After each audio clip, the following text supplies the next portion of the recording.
friends, today we will continue our topic of capital requirement. जैसे कि हमने last हमारे लेक्चर में देखा था, हमने बात करी थी कैपिटल रिक्वायरमेंट और फाइनेंस की जो इम्पोर्टेंस था उसके बारे में हमने बात किया था। फाइनेंस का इम्पोर्टेंस देख लिया था। आज हम आगे बढ़ने वाले हैं और आज पॉइंट देखेंगे कैपिटल रिक्वायरमेंट, यानी कि बिजनेस में कैपिटल रिक्वायरमेंट कौन से पॉइंट ऑफ व्यू से हमें देखना पड़ता है, कैपिटल की आवश्यकता कौन सी वो हम देखने जा रहे हैं। सो स्टूडेंट्स, एक बार हम ये बताना चाहेंगे आपको कि बिजनेसमैन जब वो उसके माइंड में थॉट आता है कि मुझे बिजनेस करना है, सबसे पहले उसके माइंड में एक आइडिया आएगा कि मुझे बिजनेस करना है।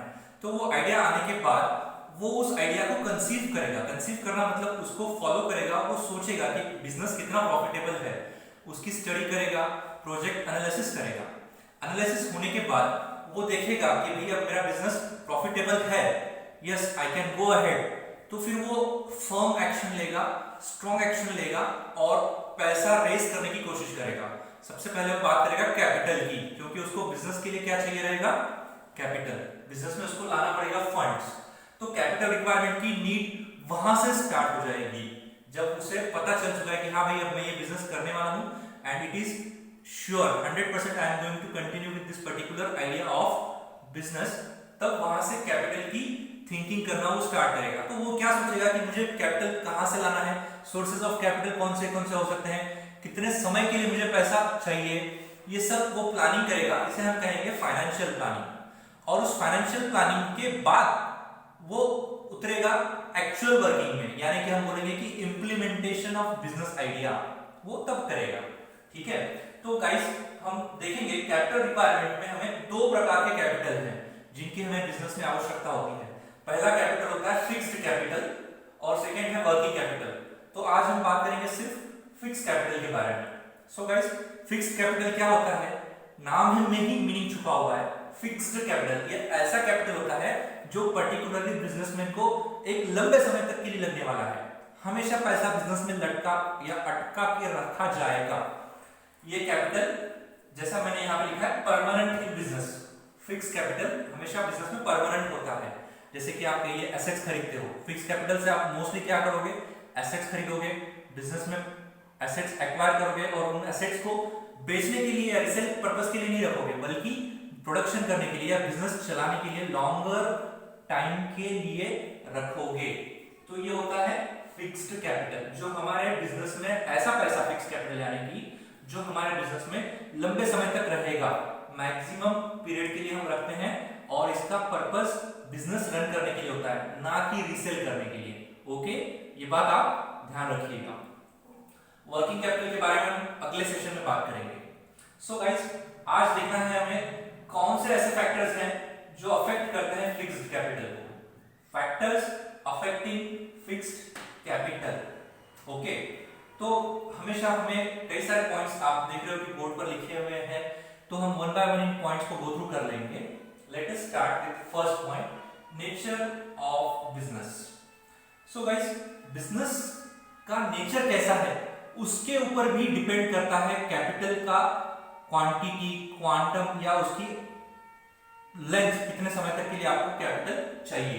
तो हम देखेंगे बिजनेस में जनरली दो टाइप के बिजनेस हम देख सकते हैं कि एक प्रकार का होता है कि मैन्युफैक्चरिंग एंटिटी, यानी कि ऐसे कंपनीज या ऐसा बिजनेस जो मैन्युफैक्चरिंग करता है गुड्स का, मैन्युफैक्चरिंग एंटिटीज, या फिर ट्रेडिंग एंटिटीज, ट्रेडिंग करने वाले यानी कि सिर्फ माल बेचना। तो दोनों अलग अलग प्रकार के। अगर मैन्युफैक्चरिंग एंटिटी है, मैन्युफैक्चरिंग बिजनेस है, तो ऑब्वियस सी बात है दोस्तों, उसमें पैसा ज्यादा लगेगा, फिक्स कैपिटल की रिक्वायरमेंट ज्यादा होगी। अगर सिर्फ ट्रेडिंग करना है तो बिजनेस में पैसा कम लगेगा, फिक्स कैपिटल की अमाउंट या क्वांटम उसका कम हो जाएगा। अगर मैं एग्जांपल दूं आपको फिक्स कैपिटल रिक्वायरमेंट के लिए, यहाँ पे एग्जांपल अगर देते हैं हम आपको, तो जैसे कि फॉर एग्जांपल मान लीजिए बुक्स बनाना है आपको, नोटबुक का बिजनेस कर रहे हो आप, मैन्युफैक्चरिंग ऑफ नोटबुक्स, तो ऑब्वियस सी बात है मैन्युफैक्चरिंग ऑफ नोटबुक करने में हमें ज्यादा पैसा लगेगा, मशीनरीज लगेंगे, काफी सारा इन्वेस्टमेंट लगेगा। तो उसके लिए फिक्स कैपिटल की क्वांटिटी या क्वांटम बढ़ जाएगा। लेकिन अगर हम बात करें सिर्फ एक बिजनेस में जिसके अंदर हम नोटबुक्स बेच रहे हैं, ट्रेडिंग कर रहे हैं, that is called as trading of notebook, stationery की शॉप डाल रहे हो, तो ऑब्वियस सी बात है पैसा कम लगेगा, उसके अंदर आपका फिक्स कैपिटल की क्वांटम बहुत कम लगेगी, इसलिए आपको कोई बड़ी ह्यूज अमाउंट की इन्वेस्टमेंट करने की आवश्यकता नहीं होगी। तो first point is nature of business. अगला पॉइंट है size of business. Friends, business का साइज अगर बड़ा है तो ऑब्वियस सी बात है ह्यूज क्वांटिटी में आपको पैसा लगेगा, ह्यूज क्वांटिटी में फिक्स कैपिटल इन्वेस्ट करना पड़ेगा। लेकिन अगर साइज छोटा है तो हमें यह समझ में आता है कि भैया छोटे साइज के लिए उतने पैसों की आवश्यकता नहीं पड़ेगी, या कम क्वांटम में पैसा हम लगाएंगे तो भी चलेगा। I will give you an example of, for example hotel का। मान लीजिए आप एक कोई बड़ा होटल रह रहे हो, 3 स्टार होटल, तो ऑब्वियस सी बात है 3 स्टार होटल में आपको पैसा बहुत ज्यादा लगेगा। इमेजिन कर सकते हो कितना पैसा लगेगा, it will be going into crore. तो वो हो गया एक साइज, अगर बड़ा साइज है तो पैसा ज्यादा लगना है। अब छोटा साइज देखिए, जैसे कि कॉफी शॉप है फॉर एग्जांपल, अगर हम देखें छोटा सा कॉफी शॉप अगर मुझे डालना है किसी एरिया में, मार्केट में मुझे एक कॉफी शॉप डालनी है, तो मेरा काम लाखों रुपए में या कम क्वांटिटी कम अमाउंट में हो जाएगा। तो मुझे यहाँ पे क्या समझ आया, साइज ऑफ बिजनेस पे भी डिपेंड करता है कि फिक्स कैपिटल कितना लगने वाला है। अगर साइज बड़ा है तो ऑब्वियसली उतना बड़ा बिजनेस रन करने के लिए मुझे ज्यादा पैसा लगेगा, ज्यादा फिक्स कैपिटल लगेगा, क्योंकि मुझे इक्विपमेंट्स, मशीनरीज, इन सब चीजों में उतना इन्वेस्ट करना पड़ेगा, उतना इंफ्रास्ट्रक्चर खड़ा करना पड़ेगा। लेकिन छोटा बिजनेस है तो कम कैपिटल में या कम फिक्स कैपिटल में मेरा बिजनेस रन कर सकते हैं। Okay guys, now move towards third point, that is scope of business. Scope of business क्या बताता है आपको? देखिए, स्कोप ऑफ बिजनेस में बताता है कि larger the scale more the fix capital, यानी कि मेरा बिजनेस करने का जो मेरा जो बिजनेस यूनिट है, जो मेरी बिजनेस एंटिटी है, वो जिसका जितना बड़ा पैमाना होगा, स्केल का मतलब होता है पैमाना, जितने बड़े पैमाने पे मैं बिजनेस करूंगा उतना ज्यादा मुझे पैसा इन्वेस्ट करना पड़ेगा। और अगर पैमाना छोटा है तो उतना आवश्यकता नहीं पड़ेगी। तो स्कोप अगर बड़ा है, मान लीजिए अगर मैं ऑल ओवर इंडिया बिजनेस करना चाहता हूं, तो ऐसा बिजनेस है, फॉर एग्जांपल हम बात करें जैसे कि सेल्यूलर कंपनीज की, मोबाइल नेटवर्क कंपनीज जैसे आइडिया, एयरटेल है, जियो है। अब मुझे ऑल ओवर इंडिया सर्विस देनी है, तो ऑब्वियस सी बात है मुझे क्या करना पड़ेगा, ऑल ओवर इंडिया नेटवर्क खड़ा करना पड़ेगा, टावर्स लगाने पड़ेंगे, इंफ्रास्ट्रक्चर खड़ा करना पड़ेगा, तो पैसा ज्यादा लगेगा। लेकिन अगर मान लीजिए मुझे एक पर्टिकुलर शहर के पुरता ही कोई बिजनेस करना है, मान लीजिए कोई एक छोटा बिजनेस है जो मैं पर्टिकुलर सिटी के पुरता ही लिमिटेड एरिया में ही रन करना चाहता हूं, तो मुझे ऑब्वियस सी बात है कम पैसा या कम कैपिटल रिक्वायरमेंट लगेगी। Okay, now we will go towards fourth point, that is extent of lease और रेंट। गाइस, कई बार ऐसा होता है बिजनेस में कि एसेट्स आपको मार्केट में किराए पे मिल जाती हैं। जी हाँ, इंडिया या कोई भी मार्केट है, ये बिजनेस में हम अगर देखें कि बहुत सी बार में एसेट्स खरीदने नहीं पड़ रहे। आजकल बिजनेस इतना इनोवेटिव हो चुका है कि लोग मशीनरीज भी किराए पे देते हैं, फर्नीचर किराए पे देते हैं, इक्विपमेंट्स किराए पे देते हैं। लीज वर्ड का मतलब होता है किराए पे देना, रेंट वर्ड जो लिखा है बोथ आर सेम, जिसके अंदर हम कह सकते हैं कि हम बिजनेस में एसेट्स लगने वाले किराए पे लेंगे और सामने वाले को बदले में उसका किराया दे देंगे, रेंट पे दे देंगे।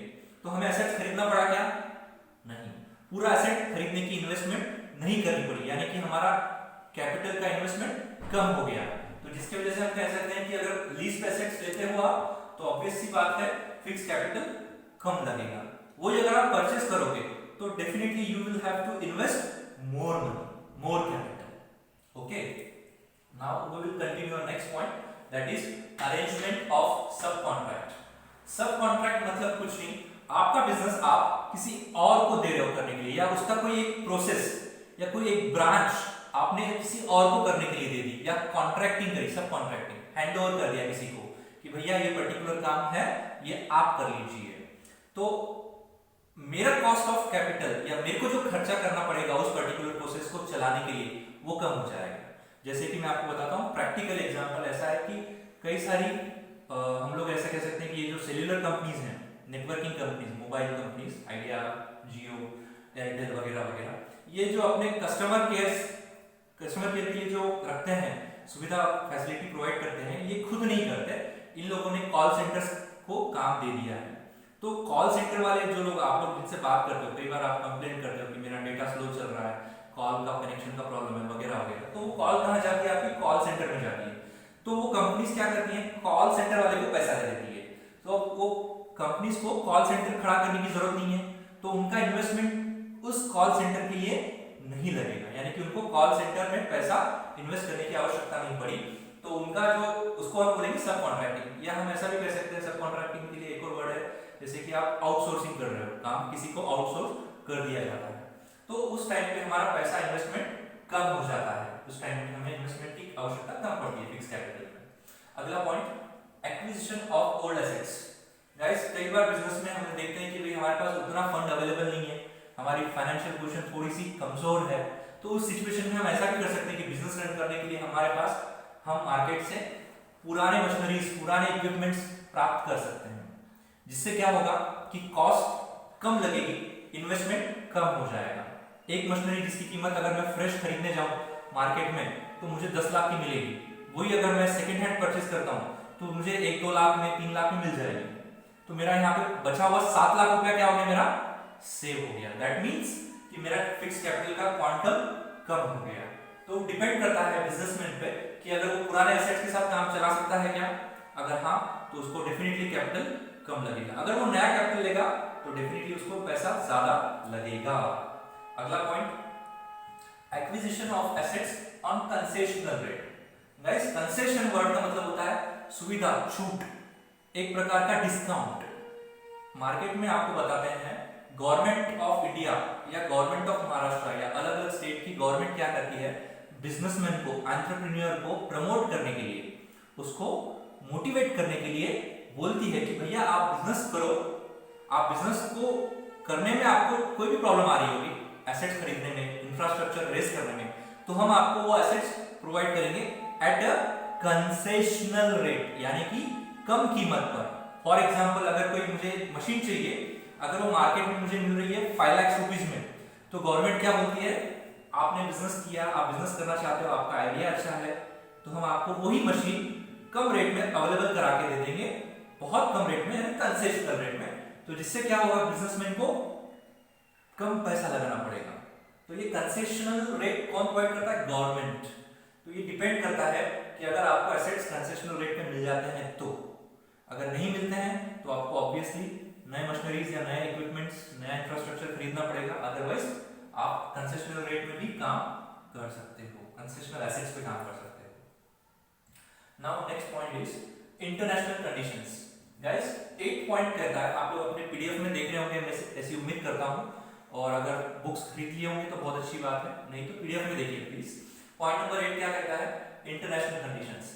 आप देखिए दोस्तों, इंटरनेशनल कंडीशंस बिजनेस में आजकल बिजनेस लिमिटेड टू बाउंड्रीज नहीं रहा है, वी कैन गो और we can cross the nation boundaries. तो इंटरनेशनल कंडीशंस क्या है, उनके ऊपर भी डिपेंड करता है कि आपका पैसा कितना लगेगा। अगर आप बड़े लेवल पे, बड़े पैमाने पे बिजनेस करना चाहते हो डेफिनेटली, तो आपको ह्यूज कैपिटल इन्वेस्टमेंट करनी पड़ेगी। इंटरनेशनल लेवल पे compete करना है, इंटरनेशनल लेवल पे लोगों के साथ में सर्वाइव करना है बिजनेस में, तो आपको बड़े पैमाने पे उतना ही पैसा इन्वेस्ट करना पड़ेगा। इंटरनेशनल कंडीशंस में डेफिनेटली कई सारे फैक्टर्स आएंगे, जैसे कि कंपटीशन देखते हैं, बड़े बड़े बिजनेसमैन आपको टक्कर देंगे, क्योंकि आप सिर्फ इंडिया पुरता लेवल पे मर्यादित हो गया नहीं, आपको बड़े लेवल पे जाना है। बड़े लेवल पे जाने के बाद बड़े बड़े प्लेयर्स आपके साथ कंपीट करेंगे, तो आपको वहां पे सर्वाइव करने के लिए ह्यूज क्वांटिटी में पैसा लगेगा, क्योंकि आप समुद्र में तैर रहे हो, समुद्र से फिर महासागर में, तो महासागर में जब आप जाओगे तो आपको डेफिनेटली बड़े बड़े प्राणियों से, बड़े बड़े प्लेयर्स के साथ आपको टकराना पड़ेगा, तो उसके लिए आपको ज्यादा पैसा लगाना पड़ेगा, फिक्स कैपिटल की क्वांटम क्या हो जाएगी, ज्यादा हो जाएगी। So next point will be trending economy. Guys business में इकोनॉमी, अर्थव्यवस्था, अर्थव्यवस्था यानी मार्केट कंडीशंस में, या हम कहते हैं मार्केट में अलग अलग सिचुएशंस आती हैं, उन अलग अलग सिचुएशंस में जो करंट फैशन या हम कहते हैं ट्रेंड चल रहा है, बिजनेसमैन को उस ट्रेंड को फॉलो करना चाहिए। कई बार ऐसा होता है कि ट्रेंड फॉलो करना है, तो उस ट्रेंड को फॉलो करने के लिए हमें बल्क में पैसा लगता है। अब मैं ताजा एग्जांपल अगर आपको दूं दोस्तों, जैसे कि आप देख रहे हो कि आजकल हम लोग सैनिटाइजर का प्रयोग ज्यादा करने लगे हैं। एक जमाना था सैनिटाइजर मेडिकल में पड़े हुए रहते थे, कोई उनको पूछता तक नहीं था, लेकिन अब क्या हो गया, अचानक 2020 में, मार्च 2020 के बाद सैनिटाइजर्स की कंजम्पशन ज्यादा हो चुकी है। तो अब ट्रेंड क्या चल चुका है कि भैया सैनिटाइजर यूज करो, मास्क लगाओ, वेंटिलेटर्स, पीपीई किट, इन सब चीजों का ट्रेंड अचानक से तेज हो चुका है। तो कोई एक बिजनेसमैन इन चीजों में अगर इन्वेस्ट करेगा वो सोचेगा कि भैया चलो मुझे सैनिटाइजर की मशीनरी लगानी है, सैनिटाइजर में मुझे बिजनेस करना है, तो उसको उतना पैसा इन्वेस्ट करना पड़ेगा ट्रेंड के साथ चलने के लिए। कोई बोलेगा कि भैया मैं पीपी किट बनाना चाहूंगा, तो पीपी किट बनाने के लिए भी उसको फिर उतनी मशीनरीज खरीदनी पड़ेगी, उतना इंफ्रास्ट्रक्चर लाना पड़ेगा, तभी जाके वो पीपी किट बना पाएगा। तो ट्रेंडिंग इकोनॉमी डिफाइन करती है कि आपको कितना पैसा लगने वाला है। ठीक है, next point is population trend. दोस्तों पॉपुलेशन यानी लोक संख्या, हमारे देश की जनसंख्या क्या कहती है, कितना उसका ग्रोथ है, क्या रेट है उसका, मतलब इंक्रीजिंग रेट में है, स्टैग्नेंट रेट में है, डिक्रीजिंग रेट में है, उस पर भी डिपेंड करता है कि आप किस तरीके का बिजनेस करोगे और कितना उसमें इन्वेस्टमेंट लगाओगे। पॉपुलेशन ट्रेंड में देखेंगे, जैसे कि अगर मैं आपको कहूं बिजनेस में ऐसा होता है कि भाई इंक्रीजिंग पॉपुलेशन, तो वहां पे जैसे इंडिया कंट्री है, देखते हो आपकी पॉपुलेशन ह्यूज है यहाँ पर, तो ऐसे इंक्रीजिंग इंक्रीजिंग कंट्री में हमारे पास बिजनेस का स्कोप भी बहुत ज्यादा हो जाता है। जैसे कि हम बात करें एफएमसीजी गुड्स की, फास्ट मूविंग कंज्यूमेबल गुड्स, या फिर जैसे कि खाने पीने की बातें बोलते हैं, एफएमसीजी यानी कि ऐसे आइटम जिनका आप कंजम्पशन करते हो वो खत्म हो जाती है। ठीक है, जैसे कि आप मैगी की बात करो, मैगी एक एफएमसीजी प्रोडक्ट है, तो मैगी का प्रोडक्शन करने के लिए हमें क्या लगेगा भैया, ज्यादा पैसा लगेगा और ज्यादा इन्वेस्टमेंट करना पड़ेगा। गारमेंट इंडस्ट्री है, ऑब्वियस सी बात है कि पॉपुलेशन बढ़ने वाली है, तो लोगों का कपड़े पहनने का या यूज करने का ट्रेंड भी बढ़ेगा उस चक्कर में, तो पॉपुलेशन ट्रेंड बढ़ जाएगा तो बिजनेस का स्कोप भी बढ़ जाएगा और हमें ज्यादा इन्वेस्टमेंट करनी पड़ेगी, फिक्स कैपिटल को ज्यादा देर तक या ज्यादा समय तक हमें पैसा लगा रखना पड़ेगा। ये हुआ point number 10। Now next point 11th, that is consumer preference. Consumer की प्रायोरिटीज क्या है? प्रेफरेंस वर्ड का मतलब होता है कंज्यूमर की इच्छा, कंज्यूमर की आकांक्षा, कंज्यूमर की प्रायोरिटी। कई बार ऐसा होता है कि कंज्यूमर की प्रायोरिटी के हिसाब से हमें बिजनेस करना पड़ता है। कंज्यूमर को जो चीजें पसंद आती हैं, जिन चीजों को वो पसंद करने लगता है, तो हमें मार्केट में उन चीजों को ही लेके आना पड़ता है या उन चीजों के साथ अपने आप को शिफ्ट करना पड़ता है।